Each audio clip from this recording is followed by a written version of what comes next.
მოგესალმებით. მე გახლავართ ჯაბა დიხამინჯია და ეს არის გადაცემა ჭკვიანი ფული.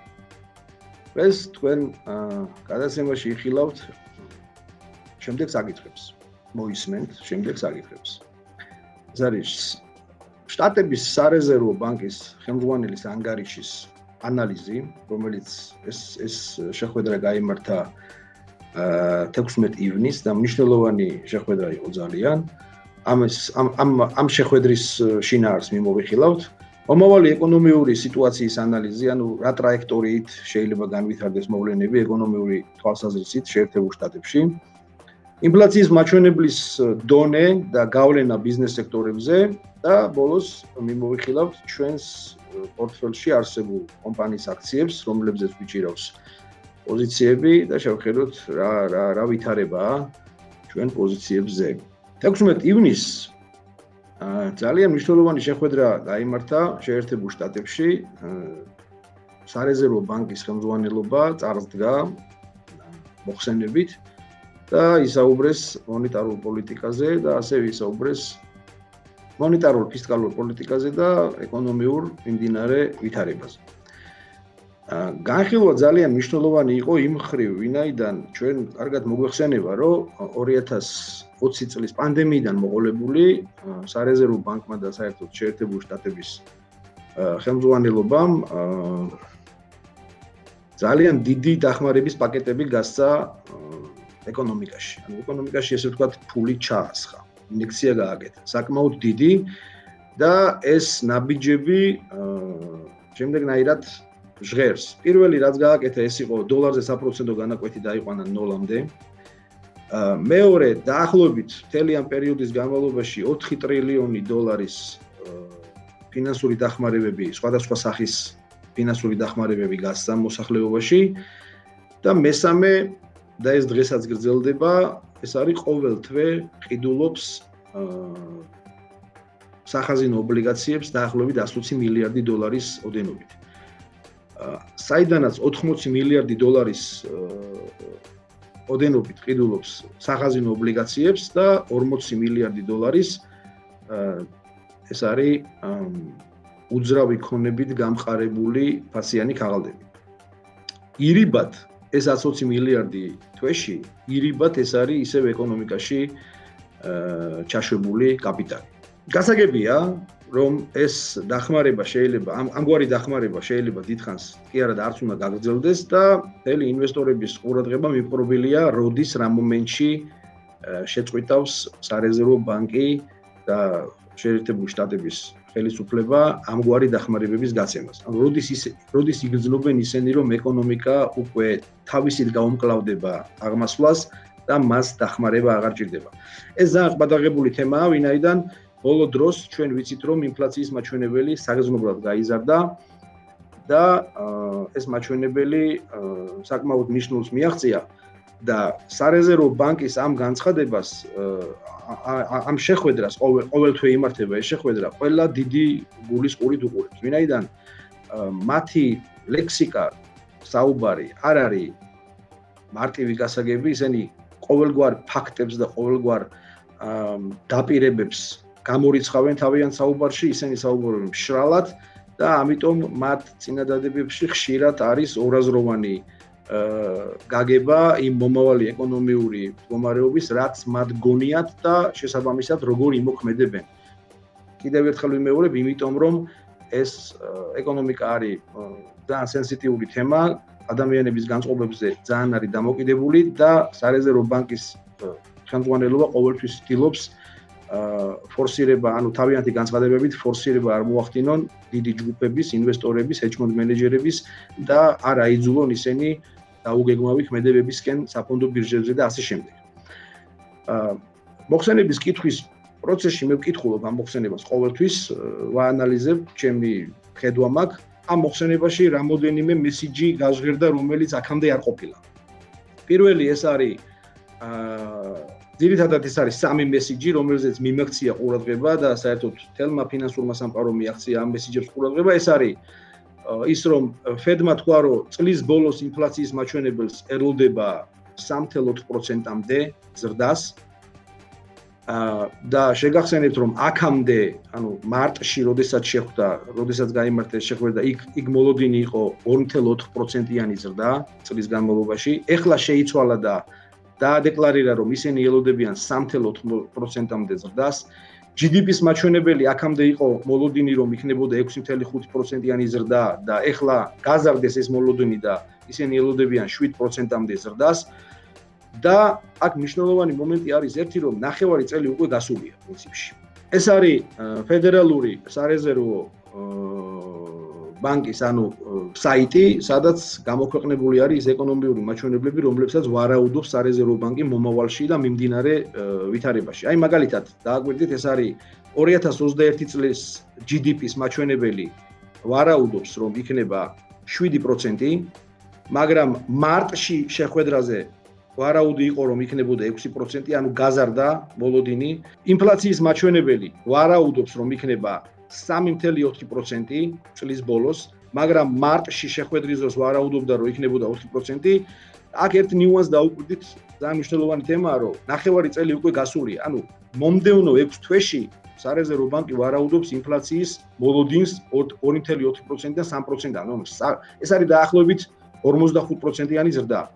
მათ მოლოდინში ინფლაცია გაიზარდა 45%. ეს მნიშვნელოვანია ინვესტორებისთვის, ტრეიდერებისთვის, ჰედჯ-ფონდ მენეჯერებისთვის და არა მხოლოდ ის, ვინც ბიზნესშია ჩართული, ინფლაციის მაჩვენებლის მოლოდინის ამგვარი ზრდა, ეს ეკონომიურ კარგ სიტუაციას არ უნდა ნიშნავდეს ინფლაციის თვალსაზრისით. ეს არის ინფლაციის მაჩვენებელი 1990 წლიდან მოყოლებული დღევანდელ დღემდე. ეს არის 2009 წლის კრიზისის პერიოდი, ინფლაციის მაჩვენებელი ამ ნიშნულზე იყო, 2009 წლის კრიზისი, ანუ ფინანსური კრიზისი დაიწყო აქ იყო და ეხლა ეს არის დღევანდელი მაჩვენებელი, ანუ თითქმის გაუტოლდა ინფლაციის მაჩვენებელი 2009 წლის კრიზისის დროინდელ ინფლაციის მაჩვენებელს. ეხლა რა თქმა უნდა, არ ვარაუდობ იმას, რომ ინფლაციის ესეთი ზრდა აუცილებლად კრიზისს გამოიწვევს, მაგრამ ეს ძალიან საგანგაშო ფაქტია და მნიშვნელოვანია, ამას ყურადღება აუცილებლად უნდა მიექცეს იმ ადამიანების მხრიდან, ვინც ინვესტირებით და საფონდო ბირჟებზე აქციების შეძენით არის დაკავებული. ეს ყველას უდევს გონებაში აი ეს ციფრი. ეს არის შეერთებული შტატების ინდუსტრიული, ანუ ამერიკის ინდუსტრიული პროდუქტების შექმნის რაოდენობა, მოცულობა. ეს არის 2006 წლიდან მოყოლებული და შეერთებულ შტატებში ინდუსტრიულმა ბიზნესმა რა პროდუქტი შექმნა. აგერ თუ დააკვირდებით, ეს არის 2008-9 წლის კრიზისის ვარდნა ინდუსტრიულ ნაწილში და ეს არის პანდემიის დროს ვარდნა ინდუსტრიულ ნაწილში. ანუ წარმოების შემცირება, წარმოების მოცულობის შემცირებას ვადევნებთ ახლა ჩვენ თვალს აი ამ დიაგრამით. ეს მნიშვნელოვანია და მეორე მომენტი იმისი, რომ ინფლაცია ესეთი გაზრდილია, აქ სარეზერვო ბანკი საუბრობს იმაზე, რომ ინფლაცია გარდამავალია და არ იქნება, ეს არ არის მუდმივი. ეს ფრაზა, ძალიან მნიშვნელოვანი ფრაზა ასევე, ვინაიდან ფედი, სარეზერვო ბანკი ამბობს იმას, რომ ინფლაციის მაჩვენებლებს ველოდებით 2021 წლის ბოლოსთვის დაახლოებით 3.4%-მდე, მაგრამ შემდეგ წლებში, მაგალითად 2022-ში და 2023-ში, ინფლაციის მაჩვენებელს ელოდებიან 2.1%-ს და 2.2%-ს. ანუ აქ გულისხმობს ფედი იმას, რომ ჩვენ დროებით ველოდებით ინფლაციის ზრდას, ხოლო შემდეგ წლებში ინფლაცია დასტაბილურდება და დაახლოებით შედარებით ნორმალურ ნიშნულამდე. რას ნიშნავს დროებითი ინფლაციის მაჩვენებელი და რატომ ცდილობს სარეზერვო ბანკი დაამშვიდოს ინვესტორები, რომ ინფლაცია არ არის დროებითი და ის მომავალ წლებში ჩადგება თავის კალაპოტში. აქ მნიშვნელოვანი მომენტი არის ერთი ის, რომ პანდემია რო დაიწყო და ეკონომიკა სრულად გაჩერდა წარმოებითი ნაწილიც, ხო? ანუ საწარმოებმა შეწყვიტეს პროდუქტების გამოშვება. ასევე იმ ქარხნებმა და იმ ნედლეულის მომპოვებელმა კომპანიებმა შეწყვიტეს ნედლეულის მოპოვება, იმიტომ რომ მოთხოვნა გაქრა, ხო? ანუ არ იყო მოთხოვნა ბიზნესებიდან და შესაბამისად შეჩერდა ნედლეულის მოპოვება. ესე ვთქვათ, lumber ნიშნავს ხის მასალა და ეს არის ფიუჩერსები ხის მასალის რომელიც ფართოდ გამოიყენება სამშენებლო სექტორში და არა მხოლოდ სამშენებლო სექტორში. სამშენებლო სექტორის გარდა ეს მასალა გამოიყენება უამრავ ბიზნეს სექტორში, მაგრამ ერთ-ერთი მნიშვნელოვანი სექტორი, ანუ იმისთვის რომ განვმარტოთ, რატომ არის დროებითი ინფლაცია მაღალი და რატო ელოდება სარეზერვო ბანკი ინფლაციის დროებით მატებას და შემდეგ წლებში ისევ თავის კალაპოტში ჩაჯდომას იმის ახსნას უცდილობ. ეს არის ლამბერის ფასი, ეს არის ნედლეულის ფასი, რომელიც გამოიყენება ავეჯების და სამზადებლად და ასე შემდეგ. ჩვენ ვიცით, რომ უძრავი ქონების ფასები იზრდება. უძრავი ქონების ფასები იზრდება, გამომდინარე იქიდან, რომ ძალიან დიდი მოთხოვნა არის უძრავ ქონებაზე. და რახან სახლები იყიდება და არის დიდი რეალიზაციის მოცულობა სახლების ან უძრავი ქონების მიმართ, ასევე ჩნდება მოთხოვნა იმ კომპანიების მხრიდან, რომლებიც აწარმოებენ მაგალითად ინვენტარს სახლებისთვის. ეს იქნება ავეჯი, სამზარეულო, ასე შემდეგ, უამრავი რამ. და მნიშვნელოვანი ნედლეული ამ კომპანიებისთვის, როგორც სამშენებლო სექტორისთვის, ასევე ავეჯის მწარმოებელი სექტორისთვის, ეს არის ხის მასალა. დიაგრამაზე ხედავთ სწორედ ამ მაჩვენებელს, სადაც ჩანს, როგორ გაზრდილი არის 2021 წლიდან აი ეს ხის მასალის ფასი და მიაღწია პიკს დაახლოებით აპრილის თვეში და მას მერე დაიწყო ვარდნა. მნიშვნელოვანი მომენტია, რომ როდესაც ნედლეულზე ფასი იზრდება, მაგალითად როგორიც არის ხის მასალა, ავტომატურად იზრდება იმ ნედლეულის მიერ ნაწარმოებულ პროდუქციის ფასი, იმიტომ რომ პროდუქტის მწარმოებელს უწევს ნედლეულის ძვირად შეძენა და შესაბამისად ძვირად შეძენილი ნედლეულის ხარჯია ეს მისი, ამ ხარჯს აუცილებლად ასახავს თავის პროდუქტში. თავის პროდუქციაში, ხო? ეს იქნება ავეჯი, ეს იქნება არ ვიცი, სახლების მშენებლობა და ასე შემდეგ. სარეზერვო ბანკი ელოდება აი ამ ნედლეულზე ფასების ზრდა მომავალ წელს დასტაბილურდება და ჩაჯდება ისევ თავის კალაპოტში. ზუსტად იგივე სიტუაციაა თუ დააგვირდებით მაგალითად სპილენძის ფას, ეს არის სპილენძის ფიუჩერსები, თქვენ დიაგრამაზე ხედავთ სპილენძის ფასის მოძრაობას, ეს არის ბოლო 1 წლის მოძრაობა და შეხედეთ ფასი როგორი გაზრდილი არის ბოლო 1 წლის განმავლობაში, საუბარი მაქვს სპილენძზე, აი ეს აღმასვლა სპილენძის არის ბოლო დაახლოებით 6-7 თვიანი აღმასვლა და ბოლო პერიოდში თითქოს სტაბილურდება და მოდის ქვევით. ეს გამომდინარე იქიდან, რომ უეცარი მოთხოვნა გაჩნდა სპილენძზეც, ასევე როგორც ლამბერზე, ანუ ხის მასალაზე და ნებისმიერი სხვა ნედლეულის ფასი რო აიღოთ, ყველას ფასი გაზრდილია და სარეზერვო ბანკი როდესაც ამბობს, რომ ფასი ინფლაციის მაჩვენებელი დროებითია, საუბრობს იმაზე, რომ ჭარბი მოთხოვნის დაკმაყოფილებას მალე დაიწყებენ ნედლეულის მოპოვებელი კომპანიები და ყველაფერი ჩაჯდება თავის კალაპოტში. ეს ვარაუდია და ამ ვარაუდს სიმართლე რო გითხრათ, აქვს ამ აზრს და ამ იდეას აქვს არსებობის უფლება. შემდეგი მნიშვნელოვანი ინფორმაცია, რომელიც ამ შეხვედრაზე გაჟღერდა, ეს იყო ის, რომ მოგიხსენებათ, თუ არ მოგიხსენებათ, მოგახსენებთ, რომ სარეზერვო ბანკის კომიტეტი, ესე ვთქვათ, შედგება 18 წევრისგან. ამ 18 წევრიდან, ანუ ყველას აქვს თავი დამოუკიდებელი ხმის მიცემის უფლება. ამ 18 წევრიდან 7 წევრი, ანუ ესეც ამ 16 ივნისის შეხვედრაზე გახდა ცნობილი, რომ 7 წევრი ემხრობა 2022 წელს დოლარზე საპროცენტო განაკვეთის აწევას. წინა შეხვედრაზე მარტის შეხვედრაზე, როცა მარტში გაიმართა ეს შეხვედრა და გამოვიდა ეკონომიური ინფორმაციები, იქ ასევე მოხდა კენჭისყრა და იქ იყო 4 წევრი ემხრობოდა მხოლოდ 2022 წელს დოლარზე საპროცენტო განაკვეთის აწევას. ერთ თვეში შეიცვალა ის, რომ 4 მომხრის რაოდენობა გახდა 7 და ამ 7-დან 5 ემხრობა, რომ ორჯერ გაძვირდეს დოლარზე საპროცენტო განაკვეთი, თითო 0.25%-ით, ხოლო 3 ემხრობა, რომ ერთხელ აიწიოს. ანუ წევრების რაოდენობა, ვინც ფიქრობს, რომ დოლარი გასაძვირებელია, გაიზარდა. ეს ძალიან მნიშვნელოვანი მესიჯია და თუ დააკვირდებით დიაგრამაზე, ეს არის 2022 წლის 15 ივლისის შეხვედრა, რომელიც წინასწარ არის ჩანიშნული, ყველა შეხვედრა ჩანიშნულია წინასწარ, როდესაც სარეზერვო ბანკი გამოვა და წარადგენს მოხსენებას მონეტარული პოლიტიკის შესახებ და ეკონომიური ტრაექტორიის შესახებ, იქვე აუცილებლად დაანონსებს დოლარზე საპროცენტო განაკვეთის აწევას აპირებს თუ არ აპირებს და როგორც აი ამ საიტზე ჩანს 2022 წლის 15 ივლისის შეხვედრაზე იმ წევრებიდან 67% ფიქრობს რომ დოლარზე საპროცენტო განაკვეთი დარჩება 0.25%, 28.6% ფიქრობს რომ დოლარზე საპროცენტო განაკვეთი აიწევა და გახდება 0.25-დან 0.50%-მდე. ანუ სავარაუდოდ არიან ადამიანები, რომლებიც ხმას მისცემენ იმას, რომ დოლარზე საპროცენტო განაკვეთი აიწიოს. ეს გამომდინარე იქიდან ისევ რომ დოლარი ძალიან იაფია, მიმოქცევაში ძალიან ჭარბი ბევრი ფული არის მიმოქცევაში გაშვებული და ეს ასევე ინფლაციის მაჩვენებელს მაღლა წევს. ეს რომ ესე არ მოხდეს, დოლარი უნდა გაძვირდეს და დოლარის გაძვირებას სავარაუდოდ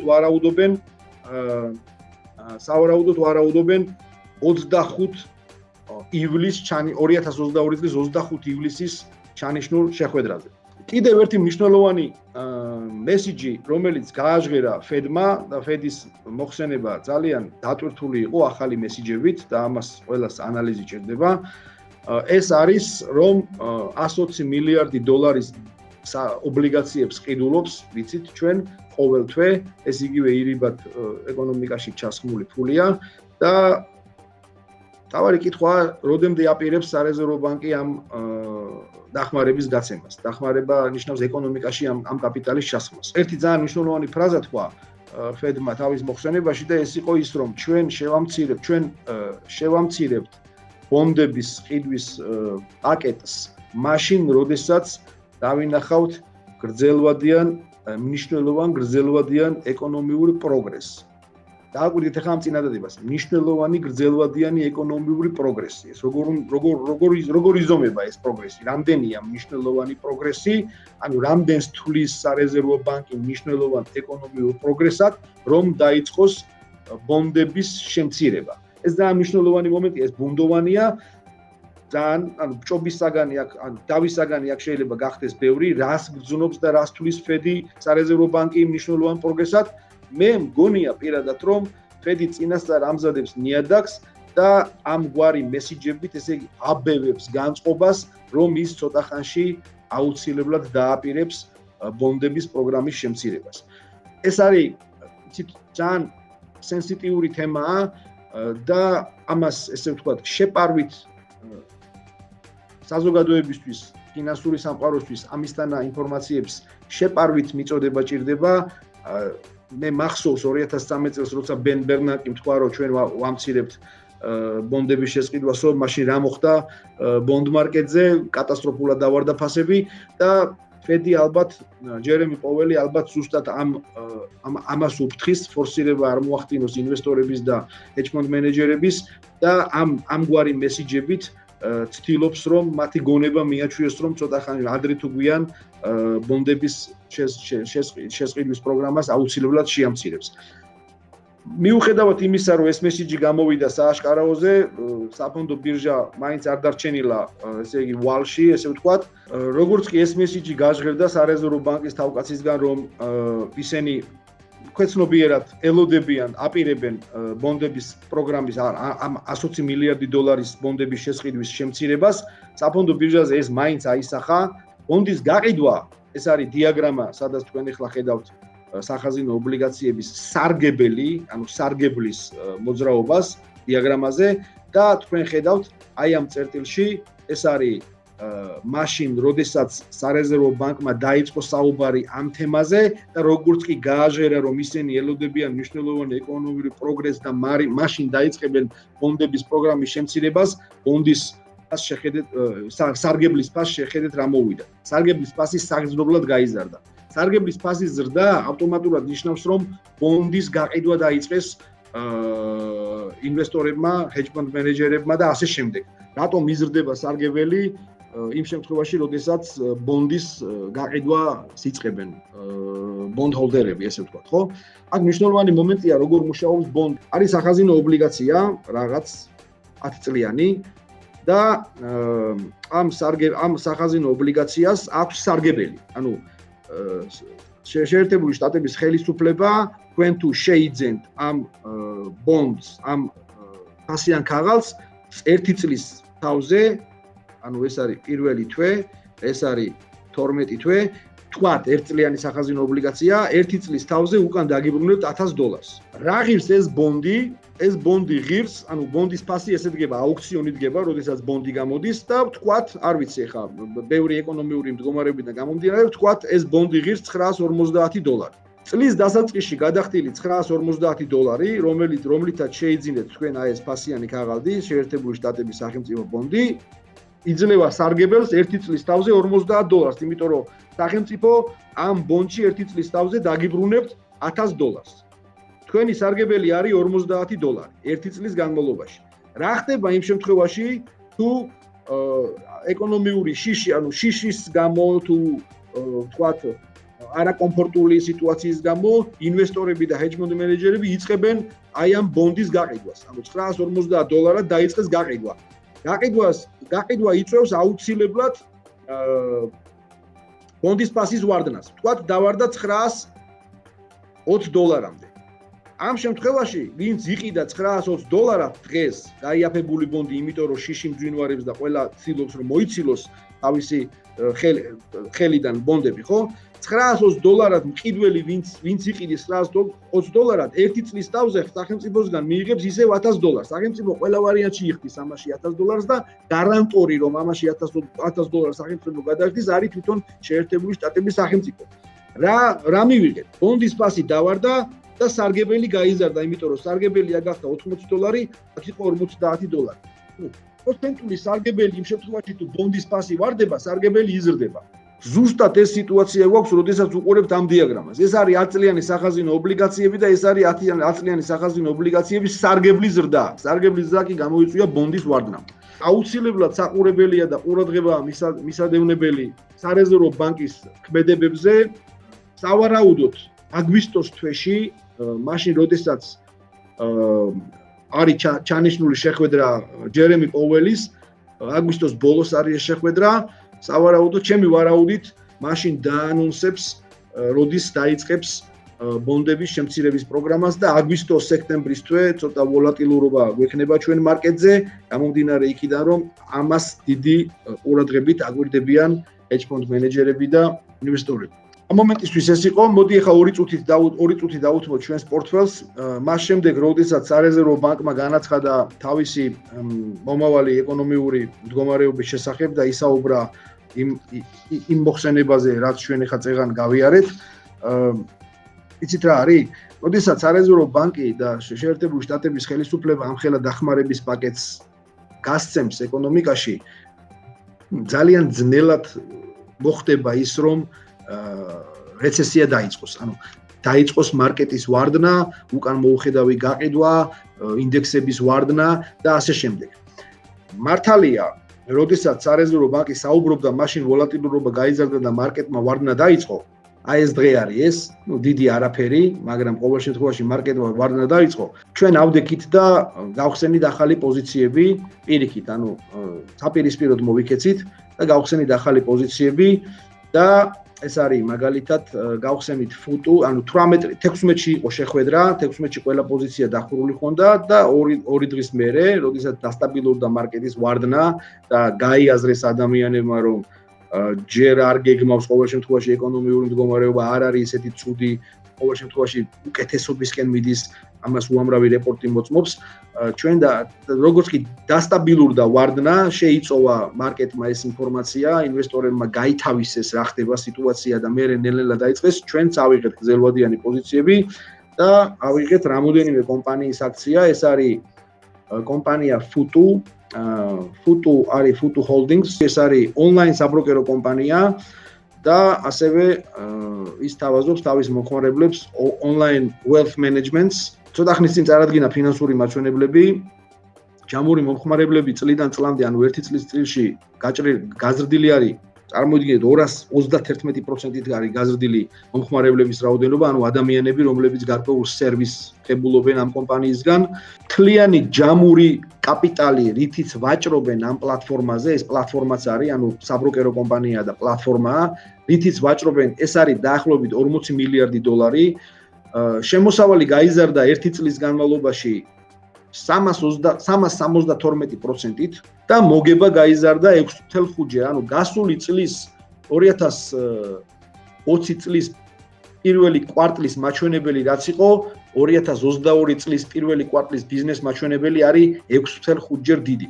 ჩვენ ვიყიდეთ ამ კომპანიის აქცია 18 ივნის $154 და დღეს ღირს ეს კომპანია $179. ეს ფაილი გენერირდება ესეთნაირად, აქ არის Google Finance-დან მოდის ინფორმაცია და აი აქ ფასი არის ავტომატურად, ანუ ფასი ჩემის რეალიზაციო ფასი წერია, მე ჩავწერი, ანუ რა ფასი გადავიხადე, მაგრამ მიმდინარე ფასი ავტომატურად იცვლება იმის მიხედვით, თუ როგორ იცვლება აქციის ფასი საფონდო ბირჟაზე. ამ გარიგებაში ამ მომენტისთვის ვაგენერირებთ 16.52%, ნუ საკმაოდ კაი მოგებაა მოკლე პერიოდში. შემდეგი კომპანია, რომელიც ვიყიდეთ, ეს არის Lemonade Incorporation-ი, ეს კომპანია არის სადაზღვევო კომპანია, მაგრამ არა კლასიკური გაგებით სადაზღვევო კომპანია, ოპერირებს შეერთებულ შტატებში და ევროპაში და აზღვევს მხოლოდ მოპარულ ქონებას და დაზიანებულ ქონებას. ძალიან ფართოდ მუშაობს ეს კომპანია სტიქიური უბედურებების დროს დაზიანებული ქონებების რეალიზაციის ასანაზღაურებლად და მოკლედ ეს სფერო არის მისი. ამ კომპანიის აქციაზეც დავინახეთ ძალიან დიდი კაპიტალის ინექცია, როგორც ოპციონებში, ასევე თვითონ აქციაში, კომპანიის აქციაში ვიყიდეთ $100 21 რიცხვში, ამ დროისთვის ეს $111, 10%-იან მოგებას აგენერირებს. შემდეგი ვიყიდეთ Vuzix Corporation-ი, ეს არის კომპანია, რომელიც ამზადებს მონიტორებს, ეკრანებს, სათვალეებს, ეს არ არის კლასიკური გაგებით მონიტორი, ეს კომპანია უმზადებს ჯანდაცვის და საავადმყოფოებს, ანუ საოპერაციო მონიტორებს ამზადებს, საოპერაციო სათვალებს, ანუ დისტანციურად ექიმები ცდილობენ, ექიმებს შეუძლიათ დისტანციურად აკეთონ ოპერაციები და ეს ვირტუალური რეალობის მოწყობილობა დანერგა ნელ-ნელა სამედიცინო სფეროში. ფინანსურად რო დააკვირდეთ, თუ დავღეჭავთ ამ კომპანიას, დავღეჭავთ ნიშნავს თუ ამოვთხრით და ვნახავთ, არ არის ძლიერი, ვინაიდან ახალი კომპანია, ახალ მომსახურებას ყიდის, ახალ პროდუქტს ყიდის. ჯერ კიდევ ბევრი რამე აქვს გატესტვის რეჟიმში, მაგრამ ძალიან ბევრი რამე აქვს უკვე დანერგილი და გაშვებული. ამ კომპანიის აქციაც შევიძინეთ 22 ივნის $16, ეხლა ღირს $18, ახაც $16, 16%-იან მოგებას ვიგებ, ანუ 16%-იან ამ პოზიციაზე მოგება და მესამე, რომელიც გუშინ დავშორტეთ, ანუ შორტ პოზიცია არის პოზიცია, როდესაც იგებ მაშინ, როცა აქციის ფასი ვარდება, გუშინ დავშორტეთ ეს კომპანია, ეს არის Oceanic Engineering, ეს არის კომპანია, რომელიც ნავთობმოპოვების და ნავთობპროდუქტების, ნავთობკომპანიებს უმზადებს პროდუქტებს, მოწყობილობებს, რომ მათ უკეთ ამოიღონ ნავთობი თქვათ მიწიდან. ამ შემთხვევაში ეს კომპანია პროფილირდება მხოლოდ ოკეანიდან ამოსაღები ნავთობის მოწყობილობების დამზადებაზე.